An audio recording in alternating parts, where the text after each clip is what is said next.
You find a serious one, he is mean. You find a romantic one, he is envy. You find a smart one, he is so curious. You find an understanding one, he is ever unadvised. You find a rich one, he is always naughty and old. You find a caring one, he is ever tight marking. You find an easy one is ever addicted. You find a loved one is ever staunch and notorious. You find a young one is ever unsettled. You find a beautiful one is ever dense and so parasitic. You find an handsome one is ever wiseacring. You find a hardworking is ever principled. You find a God-fearing is too much religious. And you find an intelligent one is ever messy. You find someone who is funny is ever indisciplined. So what should we do with the love patterns? Mwasuzeyo mutya, mwasibyeyo mutya. Kim Hakims ntumbudde tuze tulabe ku love patterns nga ye video y'olwayo gye tugenda okulaba wakati w'okubeera nga tusanze challenges nyingi nnyo mu mbeera y'ebyomukwano, mu mbeera ya emotions, mu mbeera y'ebyokwagalana. Leero tuze tumale okutematema ku love patterns, omanye characters ki zoyinza okwepikira, characters ki zoyinza okugenda nazo. Twagguddewo class empya ey'aba senior class, nabagamba omwaka gye gugenda gukoma gugwako tugenda tubeera promoted okugenda mu class endala. So ladies and gentlemen, allow me to introduce to you a new promotion oba a new promoted class level eya senior class. From today onwards tugenda tutandika okubeera nga tutafuta messages oba nga tutafuta knowledge ey'enjawulo eya senior class ey'entegeeragana. Nabagamba nti mu senior class wewokka we tugenda okubeera nga tusoma ebintu by'abamachuwa, of which twatandise gro twa unleashes a video ezimu ku zaasoose eza senior class nga zigwa mu mukwano. Tatandise oku unleashinga videos eza love romantic affairs nga za mukwano. Jjukira omukwano guba gw'aba senior. Omukwano guba gw'abo abakuze bamachuwa abasobola ogumaintaininga. So ladies and gentlemen, Kim Hakims nja basaba okubeera nga mugoberera nnyo episodes zange ezinaagwa mu mukwano, ezinaagwa mu love, ezinaagwa mu romantic feelings. Really tutegeerere ddala kiki ekiri mu mukwano, kiki kye twesaanidde okubeera nga tugugoba mu mukwano. All on all nga tugenda tugumeasuringa oba nga tugucomparinga ne business affairs. Mwasuzeyo mutya nno ogwokubiri. Kamba njulire abantu betukola nabo wano ku tiimu mwebale nnyo kubaawo naffe. So team as in team is unusual. Tulina teams zino wammanga ezibadde zikeeping on nga zikwatiridde ekintu kino nga team Deep Mind esudde enkesi okubeera nti ebaawo okubeera nga organizinga zino videos, okubeera nga zitambula ku webs oba ku mpewo nammwe okutuuka eyo gye muziraba. So team Big Mind oba team Deep Mind, a very big up. Tulinawo ne ttiimu endala eya Hakim Cakes and Deco. Eyo ttiimu ekyasinza okubeerayo nga ye eri mu bya catering, erimu ebyo bya side cakes, era nga gwoba owulya wenna oyagala okucelebratinga birthdays, oyagala okucelebratinga ene mukolo nga weetaaga okusala cake, togenda walala wonna, just tuuka butuusaawo Kireka, Kampala Jinja Road Highway, yambuka kaawe Kamuli Road, ojja kusangayo Bakery House eyitibwa Shalom Foods in associations with Hakim Cakes and Deco. We wali ekyokuddamuko mu bintu ebikwatagana n'ebya cakes. Obusimu bubaako ku bakasimu bakukolera delivery ku mulyango gwo. So eyo tiimu namba nayo esudde enkesi mu zino programs okubeera nga zitambula era nga zikutuukako. Si kutonere, waliwo tiimu endala ey'okusatu eyitibwa Kim Incorporations. Eyo nga geno eyina nga groups nyingi oba eyina incorporations nyingi ezigwa mu kkowe eryo nga zonna zitambuza mirimo gya corporations nga emujja okubeera nga mugiraba. So nga tunamalako omwaka tuwindinga up tugenda tu upgradinga mu misomo gyaffe. Jjukira gye twasookera mu introductions za junior class nga tuintroducing abaana ngeri ki gye bayinza okujja wano okutambula bakola muki, ne tumalawo ne tuvaawo ne tugenda promoted ne tugendako mu master class where twamastaringa skills ez'okubeera wano ku kyeyo, ngeri ki gye tukolamu ekyeyo wano, ngeri ki gye tukikubamu. Videos nyingi nnyo ezidescribing mbeera ki gye tutambuliddemu wano ku kyeyo, video we ziri mmanga awo zinoonyeko zirabe. So awo ne tuvaawo ne tutandika okubeera nga tugenda okubeera nga tumastaringa embeera na ngeri ki gye tuyinza okukolamu akasente ne tusobola okubeera nga ate tukazze waka mu ngeri y'okukasiga. So oluvannyuma lw'okuvaawo kaakati tusajja kudde tutandise okuyingirira emisomo egy'abakulu, emisomo egya masters. Nga wenna ali wano nkakasa bulungi nnyo nti obeera nga otandise okumastaringa oba nga otandise okumanya business, kitegeeza oli mukulu mu byokola, otandika okulwaninga business you own it much as era osobola okulwaninga ekitundu ekyamabbali ekiyitibwa ekyomukwano. So ze zimu ku topics ze tugenda okubeera nga tudiscussingako bbiri, business na mukwano byonna tubigende ebuziba, tubigende into more details, tubirelatinge, tukukakase nti byonna byebimu bitambulira wamu naye tebikwatagana. Principles ezigavaninga kino ze zimu ezigavaninga kino, ezigavaninga business ze zigavaninga ez'omukwano naye nga tebikwatagana, wabula gwabirimu gwalina okumakinga sure nti no desires, demands, interests zonna zitambulira wamu but tezisisinkana. So oba omanyi okukwata obulungi omukwano osobola okukwatira ddala obulungi business. Oba omanyi okukwata obulungi business kimanye bumanya nti osobola okukwatira wamu omukwano as long as kasita omanya nti ebintu ebyo tebirina kukwatagana, tebirina kuyingirira binnaabyo, kino tekirina kuyingirira kino okusobola okubeera nga bikutambuza bulungi. So awo we tuli eddakiika eno ogwo musomo guba gw'abakulu gwokka. Gwe wenna ali wano nga tonaba kumastaringa bintu ebyo tuyogeddeko wammanga, okubirizibwa okuddayo okulaba videos ezo osobole okujja ng'oyiga bulungi mpola mpola ng'ojja omastaringa mpola.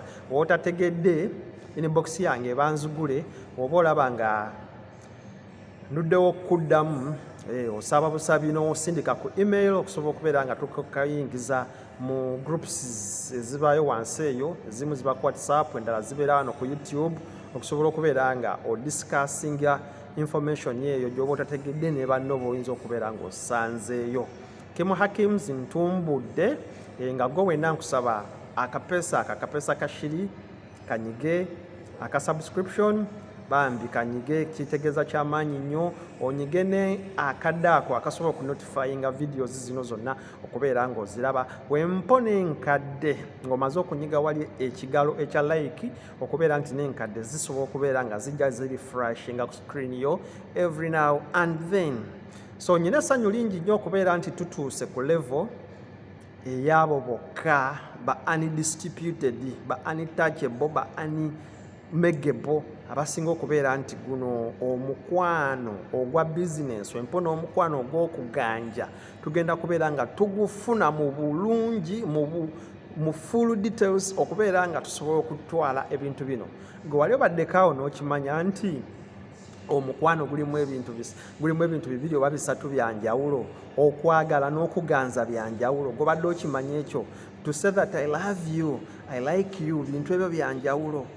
Omanyi nti ekigambo love kiri mu kintu kimu kyokka kya romantic we, nti wemba njogedde ku love nsobola okugamba nti no nkwetaaga mu mukwano gwa mbuliri. Wati ate weŋŋamba nti I love my mom, kitegeeza nti naye mba mututte mu guno omukwano gwe mmanya guli romantic.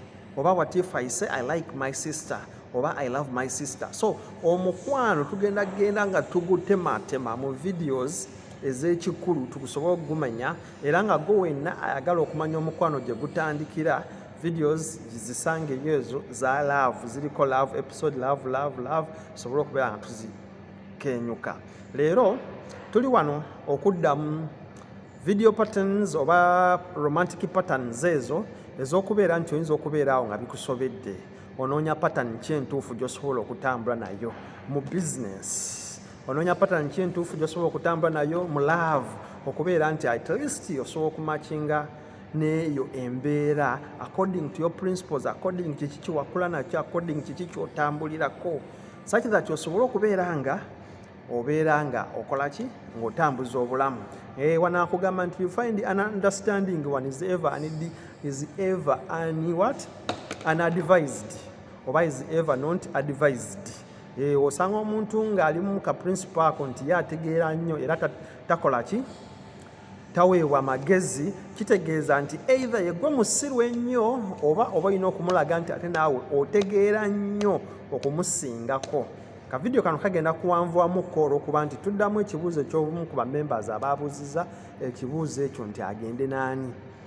So kwabo bonna basanze mu bulamu bwe agende n'ani. So osanga omuntu nga yakulaga nti mugezi, kitegeeza nti gwe alina okuba omusiru oba gwe nawe olina omukakasa nti yeye musiru, so mba mulina okugenda mu kabbinkano senior class information. So okumudisprovinga nti yeye musiru kitegeeza nti naawe reasoning osobola okuresonatinga naye n'omukubaganya naye n'akakasa nti really nali neeyita genius ate waliyo geniesis.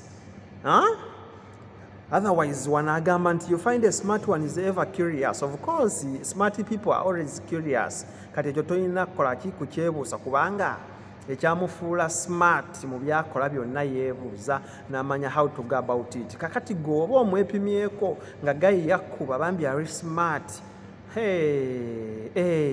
my friend, kitegeeza alina knowledge mungi nnyo, alina engeri lwaki yeeyisa bw'atyo. So gweoba tosobola kumakinga naye eyo ngoma nnene girabe edduka buddusi. Baboyi abali smart eva baba bangezigezi, eva beebuuza, eva beeronda. Machazi era nga onoosanga omwana ng'ali smart mu byakola byonna, eva abeera awo ng'akukuba obubuuzo akuyisa. Kwegamba oba tosobola kumakinga naye mulabe edduka muveeko. Wanajja n'akugamba nti you find a serious one is ever mean. Abo my friend tebatazaabwe. Akakasa ye kyaba akugambye kyekyo, aba akulekeddewo ez'akameeza zeezo tayongerako ate ng'abeera akikakasa. So najja n'agamba nti wano nti you find a romantic one is ever envy. By the way, mu field ya romance oba mu field y'ebyomukwano teri muntu alumirirwa nga talina kigendererwa oba teri muntu alumirirwa nga tayagala. So someone who is good in that nga is very romantic mu byalavu nga heavy abeera n'obujja ku mutima. Ekyo kimanyikiddwa ku saidi zammwe abakyala mukimanyi, era we kiri ne ku saidi ey'omusajja.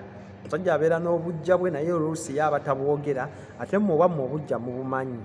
Mubeera n'akasajja ku mutima, mubeera ne that kind of envy. Bubeera nga butujja, ebeera nga some sort of violence.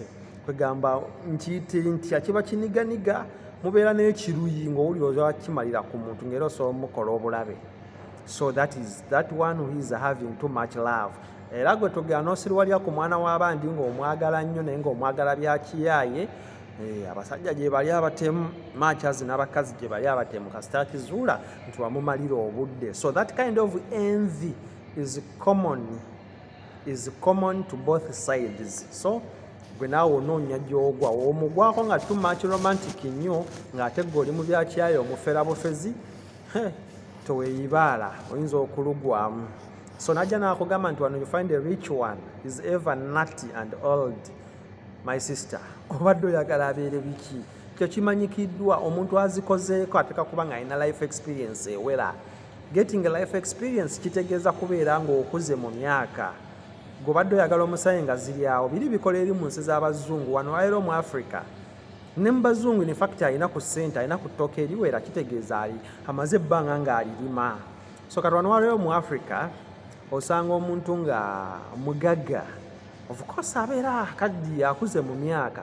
Kati gwe kiri gy'oli either okubala ssente ze ogende n'omugagga ng'omupimyeko ssente ze, obeere naye alwale afe nga bukyali, oddize ssente otomere agazibu g'okusanga bannazaala otandika okukompitinga nabo, oba okusanga omuntu alina ssente ensambusaamu nga n'emyaka gikyaliwo such that musobole okutoba naye muzimbe obugagga obwo. Naye bano bansanga biwedde, mbu njagala omusajja nga mugagga alina emmotoka yazimba, gwanoonya kozi mu kunoonyako era oba olina okuteekawo bye weetaaga, but noonya with a certain sense of hammer tuteekawo nnyo conditions ziremesa gwe kimanye bumanya nti gw'oyagala ye yabeera nga yanoonya n'amalayo ateeka okubeera nga n'emyaka nagyo gigenderedde so wezuule noonya wookoma oba noonya woogwa so ajja n'agamba nti you find a caring one but is ever tight marking.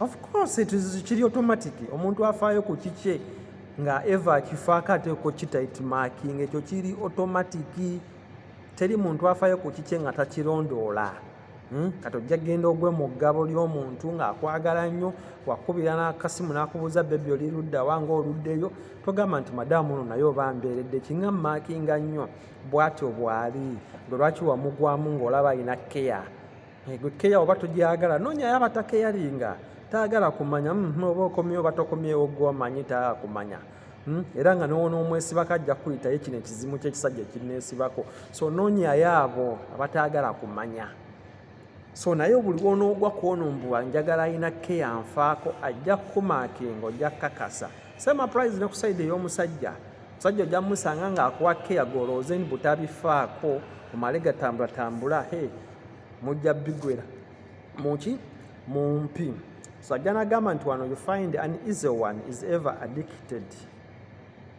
Omuntu atwala life ng'eri free eri easy eri open freestyler teweerabira aba n'emizeegye eva waba si mukubi wa ffege aba mukubi wa taaba eva bataba mukubi wa taaba aba anywamu eva abatanywamu abeera n'ebintuntu ebimuwamba ebimulya wano mu nsi buli omu tulinawo kye tumanyi ekimulya nga ye eva yakitamiira yakigwa bukwe oyinza okuba tonyweza tokozesa bi drugs naye nga wano mu kutwala bino ebintu bya zaala olimmo mu byo nga eva nga zaala ye addiction yo ngera oba tokubye ku zaala oba owedde eva obeera nga toliimu ebyo oteeka okubeera nga either oli addicted ku baagalwa ku bakazi oba ku basajja ekyo nakyo obeeraawo nga eva omulaba talina kyakozesa naye nga ate watuuka awo mu sikaati baaba akyusa nkyuse ya blue ya black ya pink ya red yati okitegeera so wabeerawo addictions z'omuntu mu buli ngeri so g'olina okumanya addiction ki gy'ogenda nayo eva okubeera nga ki osobola okumakinga n'oyo yenna gw'ogenda naye so ajjano n'akugamba nti you find a loving one is ever staunch and notorious. Kati njagala ombuulire mu nsi tudde mu mazima okuzuula patterns zino omuntu ng'alina omukwano era kyova olaba nga nabagambye nabaguliddewo episodes ezigenda okwogera ku mukwano omukwano guno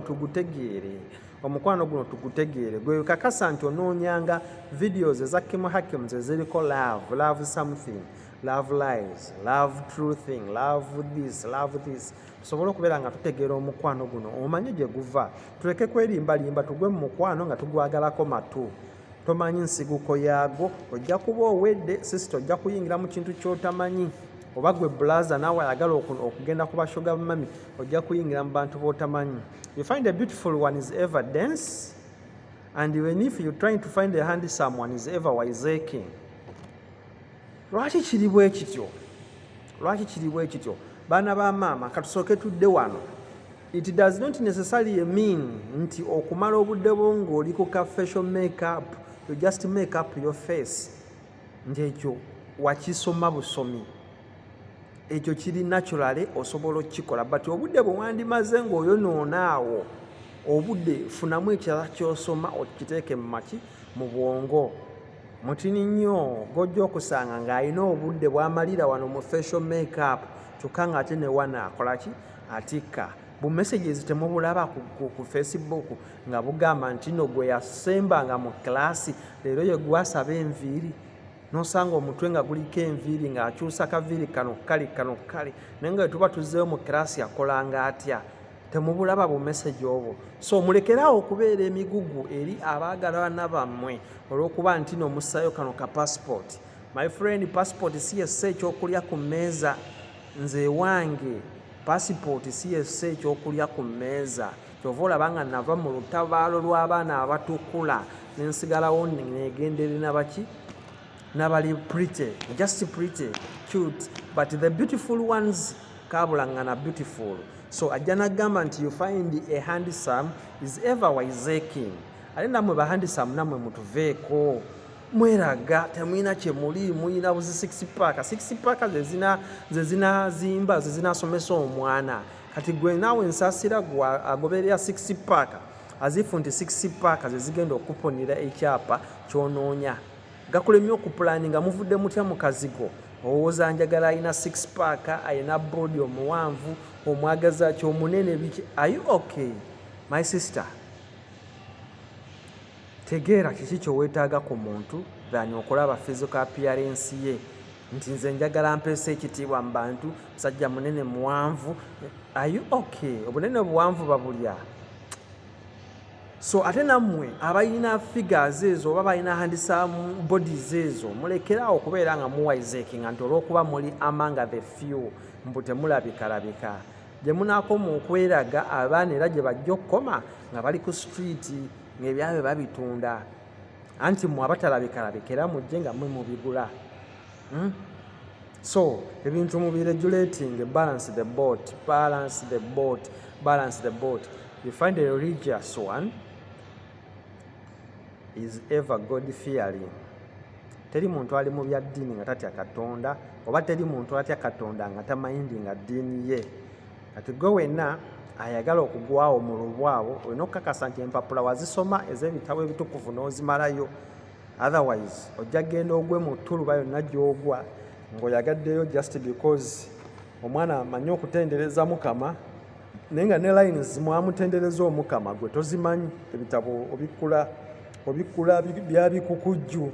So kakasa nti naawe alimu eyo layini y'okutendereza Mukama ebitabo wabibikkula n'obimalayo ebya Katonda such that osobola okufuna oyo yennyini nga naye ebitabo bya Katonda yabibikkula n'abimalayo. Ye perfect combination eyinza otuzaalira emigigi emirungi egy'ensi eno. Oba patterns ezo muziraba? Ndowooza buli omu ogwawo noonya love pattern yo oba noonya romantic pattern yo woyinza okubeera nga you can associate very well such that lema kwerimbalimba osobole okubeera nga omala obudde bwo. You find an intelligent one is ever messy and so intellectual plus so investigating and detecting. Of course ojja muzuula, ojja mugwako nga IQ yeebala golooze nti nno oli mu mukwano kumbe yakubalako birala. Ojja kulowooza nti oli mu mukwano naye kumbe yaabala byapa byo bya ttaka. Abala kasita akuzaalamu omwana aba ayingidde mu kika kyewammwe era muba mwawukana muteeka okubeera nga mugabana ebintu ebyo. Abala wazze n'akukwana ng'oli mukadde olowooza ofunye akawala kato kumbe ye abala lunaku kiruwonoofa. Oba okitegeera? So abaana babala bali intelligent, IQ zaabwe zikola gitolowooza nti ofunye omaze naye notadda mu kushapeninga IQ yo bakulidde bakumazeewo. So muzuule we mugwa n'okusanga omuntu eva nga ye ali so funny oyo always tabeera serious ate era aba indiscipline aba talina nnyo na mateeka gamugayidinga eva kubeera nga ali mu that love journey oba that love relationship. So bwento wensobodde okudescribinga relationship patterns zino kakati gwe anoonya osobola okunoonya woogwa according to all those characters zendescribinzeeko wammanga gwe noolaba eriwa ekkolera noolaba eriwa ekkolera sakira tosobola okubeera nga otambula n'ekintu ky'omukwano. Maliriza ka video kano nga ŋŋamba twa unleashinze senior class whereby nga tugenda kwogerera ddala seriously deep in the relationship ebintu ebikwatagana ku mukwano n'ekirala deep in the relationship ebintu ebikwatagana mu business affairs tusobole okubirelate nga tulabe bitambula bitya omukwano ogutegeera okakasa ogutegeera omukwano ogutambula gutya kiki ekifuga omukwano kiki ekigaana omukwano kiki ekitambuza omukwano naye business ogitegeera kiki ekifuga business kiki ekigitambuza ba senior class members bange big up mwebale nnyo ku discussing ate baba munkolera olunaku abaana mugaba data gwawuliriza gwako abaana gogo muzikozesa zi search machine zonna muzikozesa zi blue zo really keep it up. Another great opportunity. I always say big up to you.